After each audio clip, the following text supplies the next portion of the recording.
arrogance. Rudy Giuliani calling Fani Willis, the crack prosecutor here in Fulton County, sloppy and not a lawyer, which is rich because you've been disbarred, Rue. You've been disbarred, okay? She's a lawyer and you're about to find out. Watch. Mr. Mayor, RICO, I read that. I immediately went back to, you famously used RICO to put away some of the most dangerous criminals the world has ever seen. Mr. Mayor, why the hell is Fani Willis trying to charge you with racketeering? Because she's a politician and not a lawyer, not an honest, honorable lawyer. This is a ridiculous application of the racketeering statute. There's probably no one that knows it better than I do, probably some that know it as well. I was the first one to use it in white-collar cases. But in major cases like the Boski case and the Milken case, this is not meant for election disputes. I mean, this is ridiculous what she's doing. Also, I don't know if she realizes it because she seems like a pretty incompetent, sloppy prosecutor. I mean, what she did yesterday with that indictment is inexcusable. If she worked for me, I'd have fired her. It doesn't work for you. And you can't dictate how this thing is going to go in Georgia.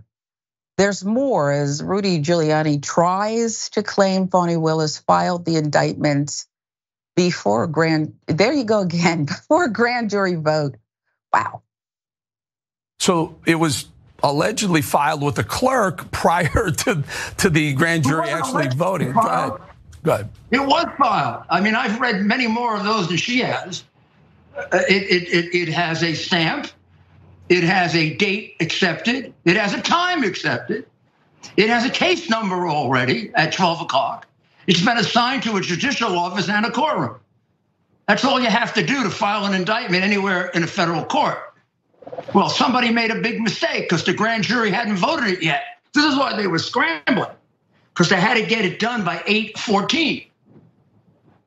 So we had the Keystone Cops. So, Mr. Mayor, let me get this straight. You believe that Fani Willis had already decided to indict prior to the grand jury actually recommending the indictment, which, by the way, went 13-0. I believe I understood it. Go ahead. Oh, well, who cares what it went? You have to get them to vote before you can file the indictment, or you're just telling us that you treat the grand jury like a ham sandwich. Good prosecutors do not. Good prosecutors, honest prosecutors, honorable ones, treat the grand jury with respect. I don't know about that, okay? Maybe she sold 19 ham sandwiches, okay? 19 of them. Not even the good ham that you get at the deli. This is that prepackaged, overly processed ham. And she said, you know what? I'm just gonna go ahead and rubber stamp it, okay? But we should mention, A.B., that Rudy Giuliani is a man who is so obsessed, it seems, with honor. But shouldn't he remember he did lose his law license in New York over false election claims? And didn't he recently say, you know what, I did lie? I know a couple of folks in Georgia ruined their lives. They're still trying to be safe, feel comfortable in their homes. Speak to that, because it's so rich, these public statements that are continuously made in the face of yet another. This indictment is sweeping. I mean, it all comes back to accountability, right? So let's be clear. Yes, Rudy Giuliani was disbarred, I believe, in New York. And I believe he was like pending in DC. I don't remember exactly if they actually disbarred him in DC. But you lost your bar license for lying, right? And that went through a court, right? That went through a committee. That went through multiple phases before we got there. On top of the fact that the public saw the evidence and what you did in terms of the election fraud claims that occurred, right?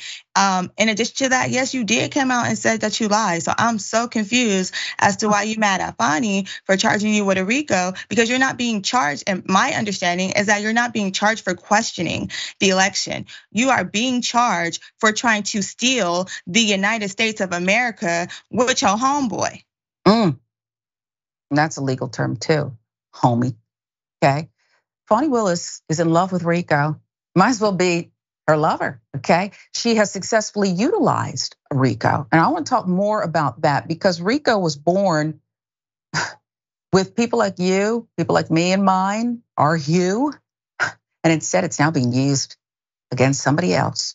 We reported yesterday, Giuliani used the federal RICO statute as a US attorney in the 1980s, was indicted on state charges alongside Trump and 17 others on Monday over Trump's attempts to overturn the results of the 2020 election. Giuliani was charged with 13 counts, including violation of the RICO Act, false statements and writings, conspiracy to commit forgery in the first degree, and solicitation, violation of oath by a public officer. Medialite with the details.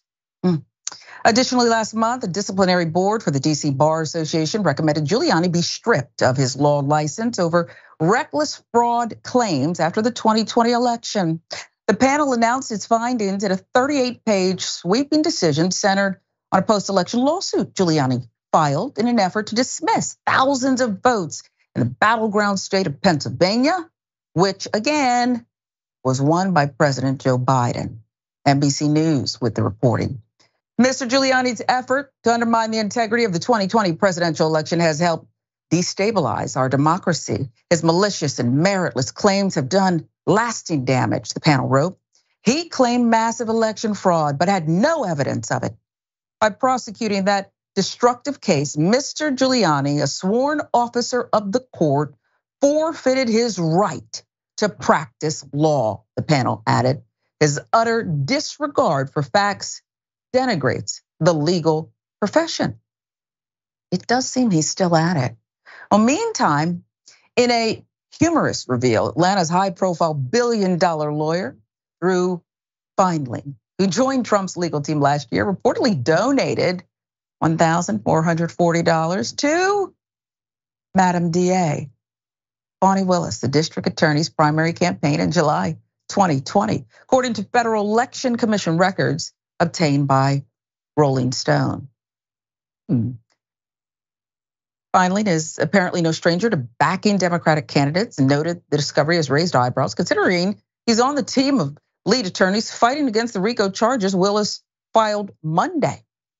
Per Rolling Stone, he's by no means a Trump loyalist. The attorney has spent years publicly bashing Trump on a myriad of issues in response to Trump's targeting of the Central Park Five.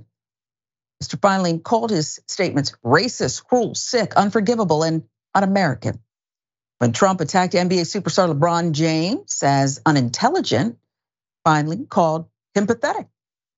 He also heavily advocated for President Joe Biden during the 2020 election, donating a total of $8,400 to the Biden Victory Fund and his campaign. Now, none of this matters. Apparently, in a statement given to Insider last August, the attorney said he may differ politically from many of his clients, but that doesn't change my commitment to defend against wrongful investigations. He added that the investigation into Trump's efforts to meddle with the election outcomes in Georgia is erroneous and politically driven persecution. I was rocking with him to that last word. A.B. Persecution is a really strong word, okay? It applies perhaps to what his client did to so many people, like those two ladies in Georgia who were just trying to volunteer, support their community, help with the vote, get organized, and look what he did to them, Ruby Freeman. Okay, look what he did there. So that word just doesn't sit right with me. What do you think this attorney means when he says that, look, this investigation should have never taken place? That's at least what he's saying, if not intimating here, because the investigation, no matter the outcome of a trial, seems like it needed to take place. After we saw video, we heard calls, so many things went down here. Why would anyone ignore it? That would be the crime. Well, I mean, he is an attorney and he has to give a defense to his client, right? That is his job. That is what he has been paid to do. And that is his professional and ethical obligation, is to offer a defense based on what, the information that he receives from his client and the discovery and evidence that comes about during the case. So, I mean, in that regard, if you're gonna be a zealous advocate, you better go all in, right? Regardless of what your political beliefs are. And honestly, regardless of whether he believes what he is saying or not, his job is to represent that client. And in this particular instance, I think that's exactly what he's doing. Yeah, the Georgia DA, Fani Willis, got this indictment and then got in front of the cameras, I don't know, it was just before midnight, to announce who's getting it and who needs to, as a courtesy, turn themselves in. I can't stand these sweeping laws. It seems like if somebody wants to point at you and say RICO, especially in Georgia, maybe you can outline that for us. You're going down and you're possibly going to stay put in prison for the rest of your natural life. What I can appreciate is these laws, and you correct me if I'm wrong, AB, seem to have been designed to make sure certain people can't wiggle out of this or can't even put on a meaningful defense because it's just coming at them. It's an onslaught. And like I said, they usually look like us. This time, they've got a spray tan and they may have, what was that stuff that was coming down? Remember when it was so hot, okay? He better not come to Georgia. This heat wave is just, it's killer, okay? That stuff will really, it'll be all over the place, okay? All over the place. But what do you make of that? She's turning it around, and now, not just the YSL gang, you, Trump, you and your cronies, this is a criminal enterprise.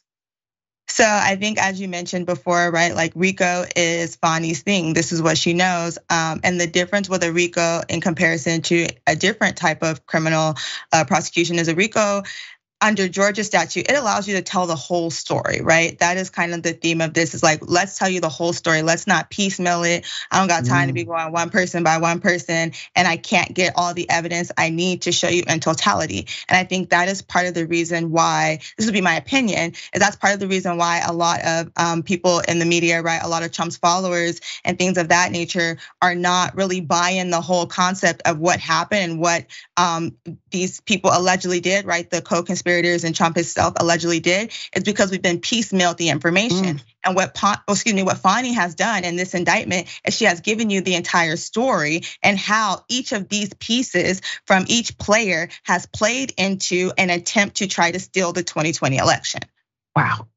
I don't think they should call it RICO for short, La Rica, because women want the whole story, okay? Men are the ones who try to wiggle out of it and just go with this one point. We're not talking about that. We're talking about the totality of what went down here. I love this woman because she has broad shoulders. She's a mother. She's a tenacious prosecutor. Again, I'm not big on like lock everybody up, but if we're gonna have these laws, let's just go ahead and apply them. She's got friends in Buckhead who helped get her elected who are furious. She's got friends in Southeast Atlanta who are furious about YSL. At least she's following through.